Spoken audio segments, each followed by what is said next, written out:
Eh bien, le bonsoir, ici on est sur Broken Rank et bien sûr je vais faire un petit tuto Broken, donc sur mon personnage, bien sûr, comme la première vidéo que j'ai faite, c'était pour la découverte du jeu et du coup on avait beaucoup de phases combat et du coup pour être simple, moi je vais vous présenter mon personnage qui est druide. Donc voici un peu comment ça se présente au niveau des personnages. Voici comment se présente aussi au niveau des compétences et passifs par rapport à vos attaques. Et bien sûr, on parlera des caractéristiques du personnage pour mieux connaître la façon et de jouer un druide. Donc pour tout vous expliquer, on va commencer par les caractéristiques d'abord. Donc le druide, c'est un personnage qui tape sur le psychique par rapport à ses compétences. Il a quand même deux sorts de psychique et un sort au cac. Donc cac qui veut dire corps à corps. Alors pour monter un druide, alors vous avez trois types de druides. Vous avez le druide qui fait du full heal. Vraiment, il focus son heal. Donc pour focus son heal, il va potentiellement monter beaucoup son savoir et après il va monter son pouvoir qui du coup savoir comme est marqué augmente la précision des attaques magiques et augmente la défense face aux attaques à distance et aux attaques psychiques comparé à la dextérité qui elle aussi augmente les attaques à distance. Donc voilà, dextérité.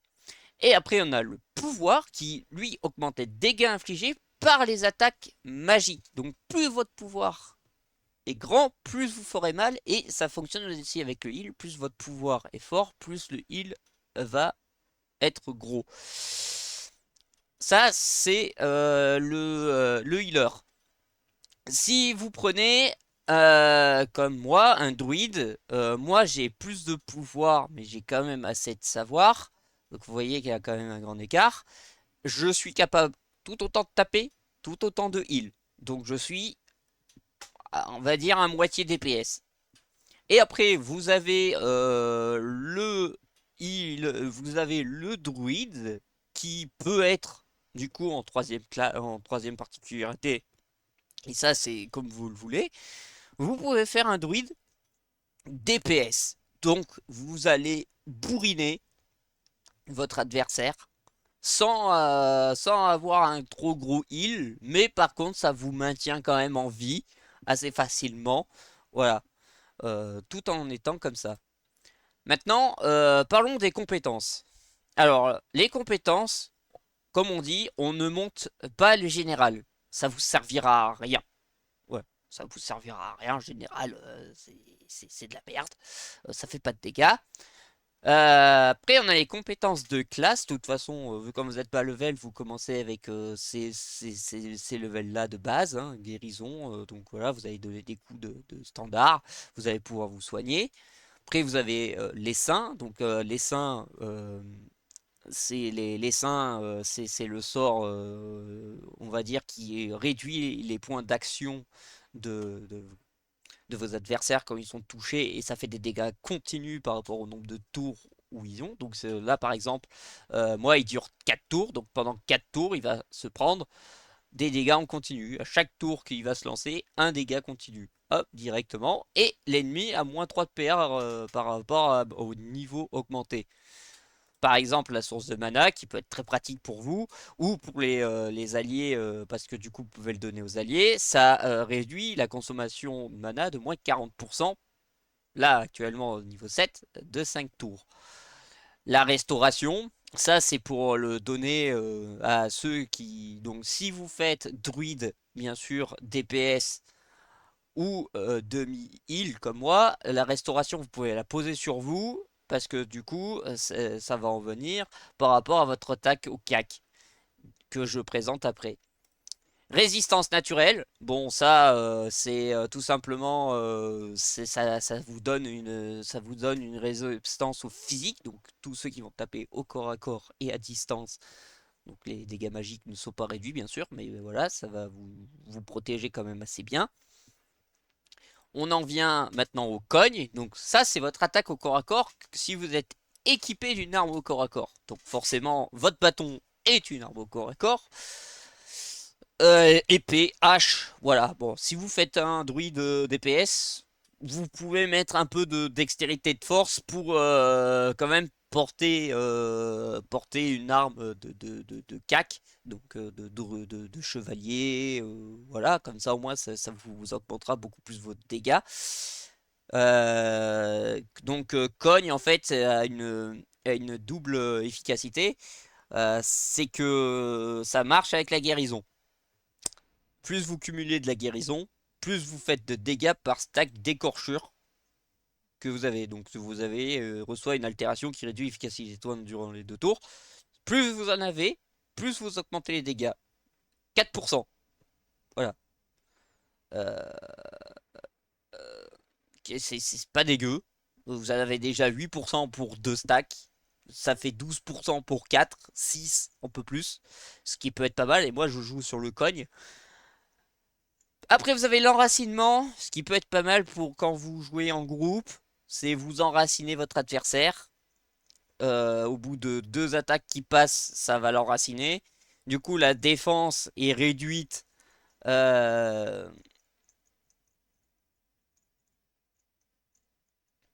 euh, du coup, vous avez littéralement un effet qui fait que du coup l'adversaire ne peut plus attaquer au corps à corps et ne peut attaquer plus qu'à distance, mais aussi augmente les dégâts par rapport à toute cible ça augmente les dégâts des autres personnages qui tapent à distance, tels que les archers et les pyromages. Ou les vaudous, je crois que les vaudous c'est du psychique aussi, mais du coup ça augmente les dégâts du pyromage et des archers, et ça permet qu'ils fassent beaucoup plus mal. Bon, guérison de groupe, pas besoin, je vais le passer assez facilement, comme son nom l'indique.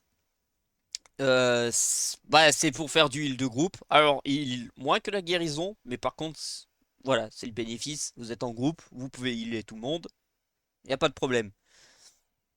Et pour finir, dissipation. Donc dissipation, ça dissipe les effets négatifs et positifs du personnage et c'est aléatoire. Bon, la majorité du temps, ça a tendance à prendre plus les effets négatifs, mais c'est à risque et péril.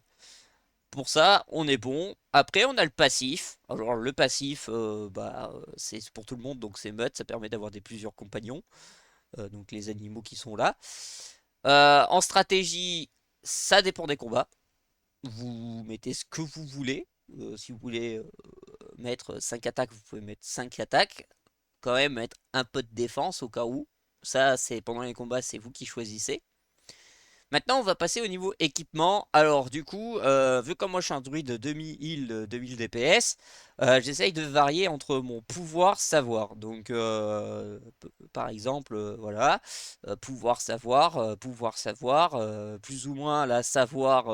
Là, bon, il n'y a que savoir, pouvoir savoir, pouvoir savoir, et ainsi de suite. J'essaye de faire en sorte que j'ai une partie de mes équipements qui ont plus de savoir et une partie de mes équipements qui ont plus de pouvoir. Ça permet de bien égaliser, comme là, comme je disais dans mes caractéristiques, j'ai quasiment que 10 d'écart. J'ai pas beaucoup, et c'est déjà pas mal. Surtout que si vous arrivez à monter votre précision savoir, vous arriverez à toucher beaucoup plus facilement et vous aurez juste à augmenter vos dégâts. Un peu vos PV quand même, parce qu'il faut réussir à survivre. Et bien sûr, moi je n'ai pas monté mon mana parce que mon mana il est monté directement par les stuffs et c'est largement suffisant pour ma part pour le moment à ce niveau. Niveau stuff, du coup, moi j'ai mis, vu comme je suis un peu de moitié DPS, ce que je peux vous proposer, c'est chance de toucher psychique. Vous aurez beaucoup plus de chance quand la rune va proquer. Euh, Consommation de mana, c'est toujours utile pour faire plus de soins, parce que ça coûte cher les heals de groupe. Et bien sûr, consommation de mana, du coup ça permet d'améliorer, c'est palliatif, ça permet d'améliorer votre conso. Du coup, moins 6%, vous en récupérez 3%, c'est quand même pas mal. de base. Et du coup, le mieux ce que pour ça, pour équiper ces joueurs de runes, soit vous les équipez sur des sets, donc couleur verte, qui ne peuvent pas faire monter le level des runes. Et bien sûr, nous avons les objets bleus. Alors eux, par contre, inversement, ils font gagner de l'XP sur les runes qui permettent d'améliorer votre personnage. Voilà. Et là, vous avez bien sûr tous les effets que mes équipements donnent, ce qui est pas mal déjà. Et voilà. Bon, je vais quand même vous montrer un petit combat sympa contre des mobs. Donc je vais aller changer de zone. Et après, bah, on aura terminé potentiellement l'explication du premier personnage. Parce que bien sûr, il va y en avoir d'autres. Alors potentiellement, je contacterai d'autres personnes pour raconter leur classe. Il y aura peut-être d'autres vidéos, genre comment se faire de l'argent sur Broken Rank. Parce que bien sûr, il faut écouter les Anglais, donc du coup, je pense qu'une version française, ça peut être pas mal. Et donc ça, je vais pas aller dans cette zone. Alors si on trouve un champion, tant mieux. L'herboriste, je pourrais lui parler pour réduire mes potions, mes potions d'amélioration, ce serait pas mal. Mais non, faut pas y aller.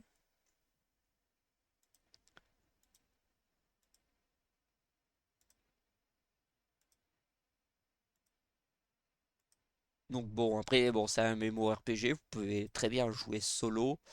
Mais le mieux, c'est quand même d'être en groupe et pas d'être des gros crevards comme certains qui, par exemple, soit bloquent les groupes pour éviter qu'on y aille dedans, ou tout simplement des mecs qui viennent voler des loots que nous, on est là. Bon, voilà, c'est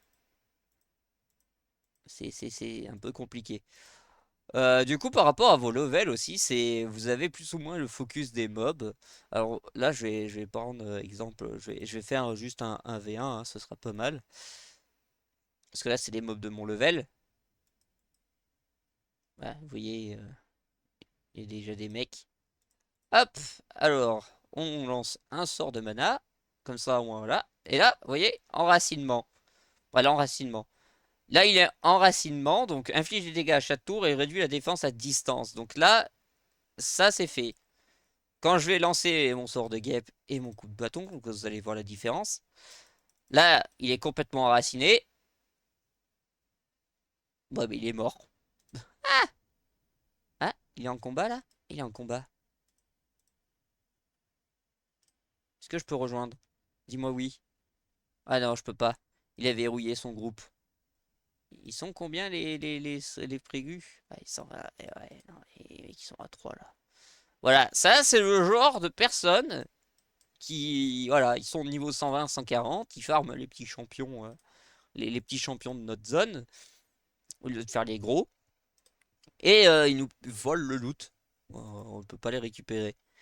Bon, voilà. Alors, si vous voulez, je peux faire un petit combat. Bah, si vous voulez, je vous le demande. Mais non, en fait, je vous le demande pas, je vais vous le faire.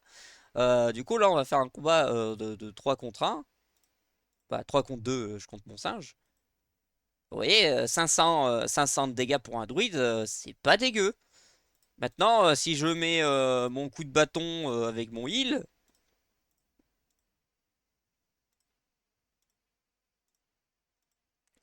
bon, là, je joue avec le feu, hein, je vous le dis clairement. Hop, on va taper lui. Hop, je vais me heal. Voilà, bon là je fais du 287 parce que j'ai pas perdu beaucoup. Hop, moins 600, moins 500. Et j'ai eu du raté. J'ai raté, chef. Oh, oula, mon singe. Non.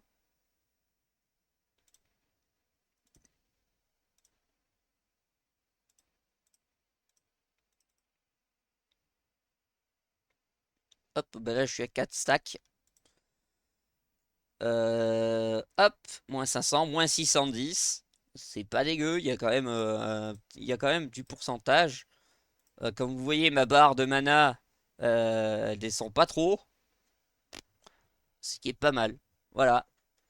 Bon, bah je pense que j'ai tout dit. Ah bon, après, je suis peut-être allé un peu trop vite. Si vous avez des questions, vous pouvez les poser, je suis prêt à y répondre. N'hésitez pas à vous abonner à la chaîne si vous aimez les vidéos que je fournis. Euh, J'y travaille dessus pour pouvoir les réduire en temps. Allez, bye bye, c'était Taïga sur Broken.